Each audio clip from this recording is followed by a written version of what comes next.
Hello વિદ્યાર્થી મિત્રો, સ્વાગત છે તમારું અમારી આ યુટ્યુબ ચેનલમાં। આજે આપણે આ વિડીયોમાં ધોરણ 3 વિષય ગણિત, જેમાં પ્રકરણ 4 લાંબુ અને ટૂંકું, જેનું સ્વ અધ્યયન પોથીનું સોલ્યુશન જોવાના છીએ। જો તમે અમારી આ યુટ્યુબ ચેનલમાં નવા હો તો સૌપ્રથમ ચેનલને સબસ્ક્રાઈબ કરી દેવા વિનંતી, અને જો તમને આ વિડીયો ગમે તો વિડીયોને લાઈક અને તમારા મિત્રોને શેર કરવા વિનંતી। જોઈશું હવે આપણે આગળ।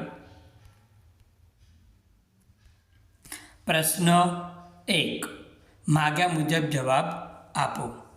पहलू, तमारा वर्गखंडना दरवाजानी ऊंचाई केटला वेत हशे? आपणो जे वर्गखंड एना दरवाजानी ऊंचाई केटली होय तो 12 वेत। आ जे माप छे आश्रे आपेलुं छे। बीजू, आपेल अभराई पर केटली बरणी गोठवाई शके?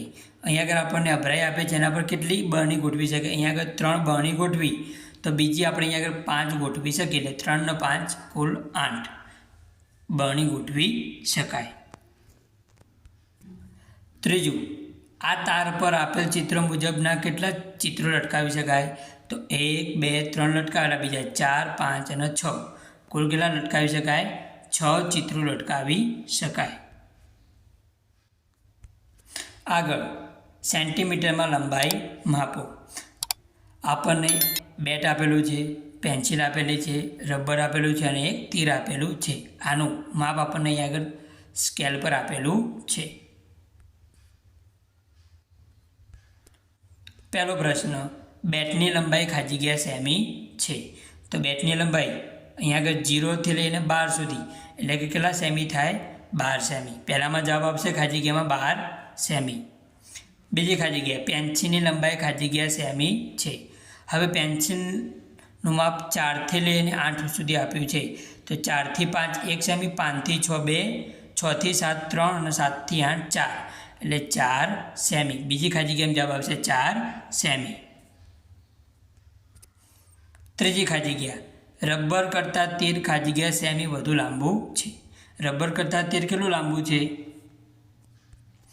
तो रबरनी जे लंबाई आपी है 15 थी लईने 18 सुधी। तो 15 थी 16 1, 16 थी 17 2, 17 थी 18 3 एटले के 3 सेमी। हवे तीरनुं जोईए आपणे तो 1 थी लईने क्यां सुधी आप्युं? 5 सुधी एटले केटલું थशे? 4 सेमी। तो तीर केटला सेमी वधारे थयुं रबर करता? 1 सेमी। केटલું વધુ લાંબુ છે? 1 સેમી વધુ લાંબુ છે। આગળ, चित्रमा आपेली वस्तुनी लंबाईनुं अनुमान करी लखो और त्यारबाद मापपट्टी वडे मापी तमारुं अनुमान चकासो। अहीं आगळ आपणे एक चित्र आपेलुं छे। पहलुं, वस्तु अने शरीरना अंग। बीजू, अंदाजित माप। तीजू, वास्तविक माप। अंदाजित माप एटले आपणे अंदाज लगावવાનો। वास्तविक माप एटले आपणे फूटपट्टी अथवा तो स्केल वडे मापी जोवानुं।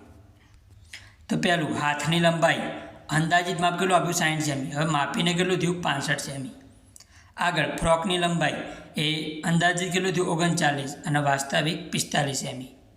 हाथना अंगूठा वच्चेनी लंबाई, हाथना अंगूठा वच्चेनी लंबाई केटली? तो 5 सेमी અને वास्तविक माप 5। छोकरीनी ऊंचाई केटली? तो 159 सेमी અને वास्तविक माप केटલું? तो 160 सेमी। तो आ रीते तमारे पूरी देवानुं छे। अहीं आगळ प्रश्न पूछ्यो, चित्रमां हाथ अने पग बंनेमां लांबू शुं छे? हाथ अने पग बंनेमां लांबू शुं होय? तो आपने खबर है लांबू शुं होय? पग। शुं लांबू होय? पग।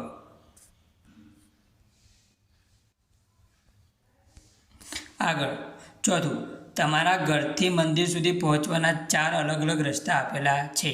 तमे कही शकशो कि सौथी टूंको रस्तो अने सौथी लांबो रस्तो कयो? आपणे अहीं आगळ बराबर કેટલાક रस्ता घरथी लईने मंदिर सुधी जवाना आपेला छे। बराबर, रस्तो 1, रस्तो 2, रस्तो 3 और रस्तो 4 आवा 4 रस्ता आपेला छे। सौथी टूंको रस्तो कयो? तो सौथी टूंको रस्तो रस्तो 1। बराबर, सौथी लांबो रस्तो कयो? तो 4।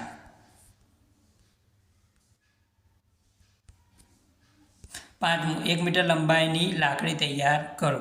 साधन, पातળી लाकड़ी, मीटर पट्टी और पेन्सिल। प्रवृत्ति, बनावेल मीटर लाकड़ीनो उपयोग करे नीचेनी वस्तुनुं मापन करी कोष्टकमां साचानी निशानी करो। वस्तुनुं नाम, 1 मीटर करता वधारे, 1 मीटर करता ओછી। तो જોઈએ वस्तुओं તમારા મિત્રના શર્ટની લંબાઈ તો કેવી હોય 1 મીટર કરતાં ઓછી. તમારા મિત્રના હાથની લંબાઈ કેવી હોય 1 મીટર કરતાં ઓછી. તમારા મિત્રની લંબાઈ તો કોઈપણની લંબાઈ કેવી હોય 1 મીટર કરતાં વધારે. તમારા દફતરની લંબાઈ તો એ પણ 1 મીટર કરતાં ઓછી. આગળ જોઈએ 6 નંબરનું. તમારા મિત્રોની મદદથી નીચે મુજબની વસ્તુઓ આપેલા ચિત્ર પ્રમાણે જમીન પર ગોઠવો અને નીચેનું કોષ્ટક પૂર્ણ કરો. કેટલાક પાઠ્યપુસ્તકો આપેલા, કેટલીક પેન્સિલો આપેલી, કંપાસ બોક્સ આપેલા અને માપપટ્ટી આપેલી છે. વસ્તુનું નામ, 1 મીટર કરતાં વધારે લંબાઈ અથવા ઓછી લંબાઈ, 1 મીટર કરતાં કેટલા સેમી વધારે કે કેટલી ઓછી એ લખવાનું છે. તો જોઈએ પહેલું, ગણિતના 5 પુસ્તકને ગોઠવતા તેની કુલ લંબાઈ. બરાબર, અહીંયા આગળ જે પાઠ્યપુસ્તક ગોઠવ્યા એવા 5 ગણિતના પુસ્તક લઈએ તો એની લંબાઈ કેટલી થાય તો 1 મીટર કરતાં વધારે થાય. હવે 1 મીટર કરતાં કેટલા સેમી વધારે કે ઓછી તો 25 સેમી વધારે. 1 મીટર કરતાં કેટલા સેમી વધારે 25 સેમી વધારે. બીજું લઈએ, 10 પેન્સિલને ગોઠવતા તેની કુલ લંબાઈ. હવે 10 પેન્સિલને ગોઠવે તો એની લંબાઈ 1 મીટર કરતાં કેવી થાય વધારે. હવે કેટલી વધારે તો 50 સેમી. આગળ જોઈએ, 4 કંપાસ બોક્સને ગોઠવતા તેની કુલ લંબાઈ. હવે 4 કંપાસ બોક્સને ગોઠવી આવી રીતે તો એની લંબાઈ કેવી થશે ઓછી. કેવી થશે ઓછી, 1 મીટર કરતાં ઓછી. હવે કેટલી ઓછી તો 28 સેમી. આગળ જોઈએ, 7 માપપટ્ટીને ગોઠવતા તેની કુલ લંબાઈ તો એ 1 મીટર કરતાં વધારે. કેટલી વધારે 110 સેમી. કેમ કે એક જ માપપટ્ટી બરાબર 15 તો 30 સેમીની આવે છે, તેથી વધારે થશે.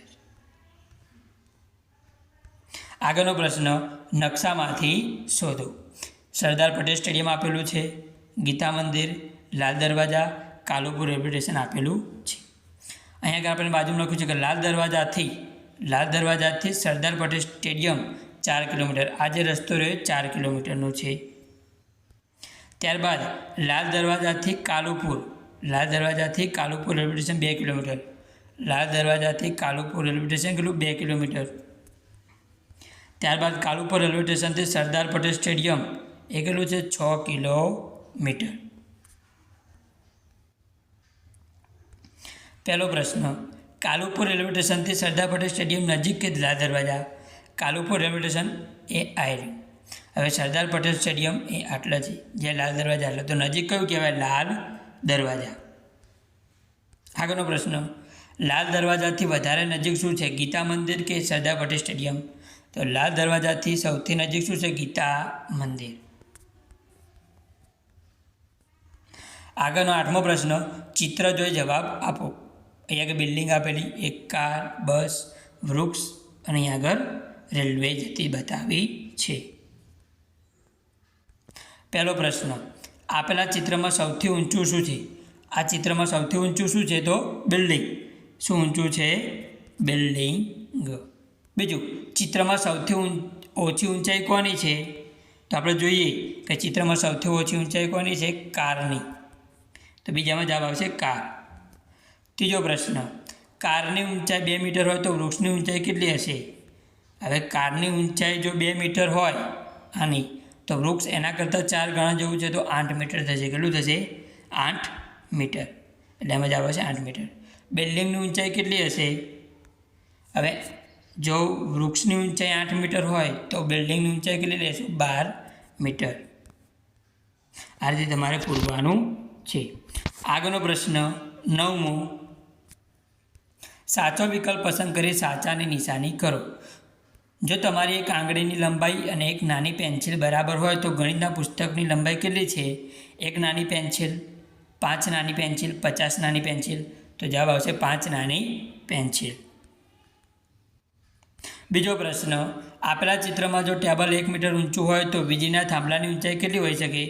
જો 1 મીટર હોય તો જે વીજળીનો થાંભલો રહ્યો કેટલા મીટર હોય 4 મીટર. આગળનો પ્રશ્ન, વાંદરો, હાથી, ગાય અને ઘોડાની પૂંછડીમાંથી સૌથી નાની પૂંછડી કોની હશે. વાંદરો, હાથી અને ગાય આ બધામાંથી સૌથી નાની પૂંછડી કોની તો હાથીની. આગળ ચોથું, અહીંયા આગળ 2 પેન્સિલ આપેલી છે. ચિત્રના આધારે મોટી પેન્સિલની લંબાઈ આશરે કેટલી હશે. નાની પેન્સિલ 2 મીટર છે બરાબર, તો એવી 3 થશે એટલે કેટલી થશે 6 મીટર કરતાં વધારે. બરાબર 3 કરતાં વધારે થશે એટલે 6 મીટર કરતાં વધારે મોટી પેન્સિલની લંબાઈ હશે.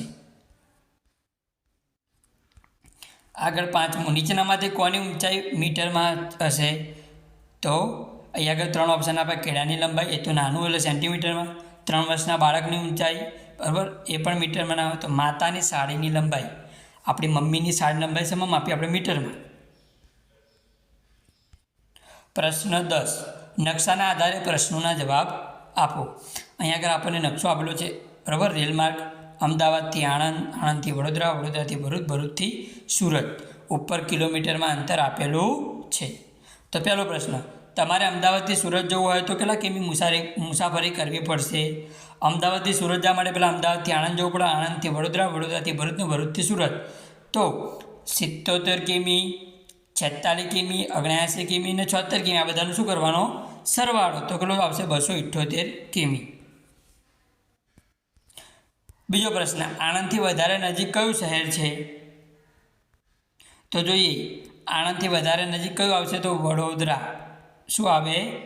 વડોદરા. ત્રીજો પ્રશ્ન, સુરત અને અમદાવાદની વચ્ચે કયા કયા શહેર આવેલા છે? તો સુરત અને અમદાવાદની વચ્ચે આણંદ, વડોદરા અને ભરૂચ, આ 3 શહેર આવેલા છે. ચોથું, ભરૂચથી 125 કિમી અંતરે કયું શહેર આવેલું છે? ભરૂચથી 125 કિમી, તો એ કયું આવશે? આણંદ. કયું આવશે? આણંદ. 79 + 46 કરીએ તો 125 થઈ જાય, તો આણંદ આવે. 5મો પ્રશ્ન, વડોદરાથી વધારે દૂર કયું શહેર આવેલું છે? કેટલા કિમી? તો વડોદરાથી વધારે અંતરે કયું? તો સુરત. કયું આવશે? સુરત. કેટલા કિમી? તો 155 કિમી. આગળનો પ્રશ્ન, સાચો વિકલ્પ પસંદ કરી સાચાની નિશાની કરો. પહેલું, ટેબલની ધાર પર કેટલા ગ્લાસ ગોઠવી શકાય છે? અહીંયા આગળ 3 ગોઠવેલા છે, તો એવા બીજા કેટલા ગોઠવી શકાય? તો 7 ગ્લાસ. આગળ, થાંભલાની ઊંચાઈ 4 મીટર હોય તો ઘરની ઊંચાઈ કેટલી? થાંભલો 4 મીટરનો, તો ઘરની ઊંચાઈ કેટલી? તો 2 મીટર. નીચેનામાંથી કોની લંબાઈ આખી પેન્સિલ જેટલી હશે? તો કંપાસ પેટીની. આગળનો પ્રશ્ન ચોથો, જો એક ગ્લાસની ઊંચાઈ એક આખી પેન્સિલ બરાબર છે તો માટલાની ઊંચાઈ કેટલી થાય? 3 પેન્સિલ બરાબર. અમદાવાદ અને ભુજ વચ્ચે ધાંગધ્રા આવેલું છે, તો નીચેનામાંથી કોનું અંતર વધારે? તો અમદાવાદથી ભુજ. છઠ્ઠું, બંગડીની પહોળાઈ 4 સેમી હોય તો ચોકલેટની લંબાઈ કેટલી થાય? બરાબર, જો બંગડીની પહોળાઈ કેટલી આપી છે? 4 સેમી, તો ચોકલેટની લંબાઈ કેટલી થશે? તો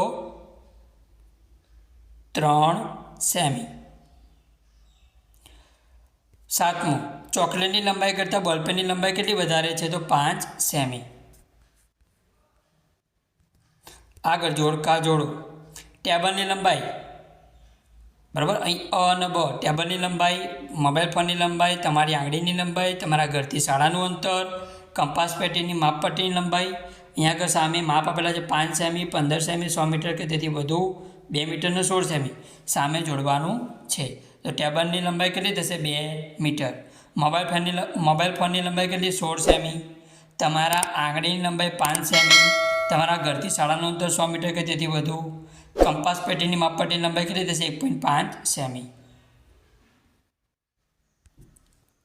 નીચે આપેલ જગ્યા પર તમારો હાથ દોરો અને દરેક આંગળીની લંબાઈ માપી લખો. અહીંયા આગળ શું કરવાનું? આપણો હાથ દોરવાનો છે. હાથ દોરીને આંગળી વચ્ચેનું અંતર જે લંબાઈ એ માપવાની છે. દરેક આંગળીને શું માપવાની? આપણી લંબાઈ 5 આંગળીની લંબાઈ માપવાની છે, જે તમારે જાતે કરવાનું છે. જો તમને આ વિડીયો ગમ્યો હોય તો વિડીયોને લાઈક, બરાબર, અને આ વિડીયો તમારા મિત્રોને શેર કરવાનો અને ચેનલને સબસ્ક્રાઈબ કરી દેવાનું.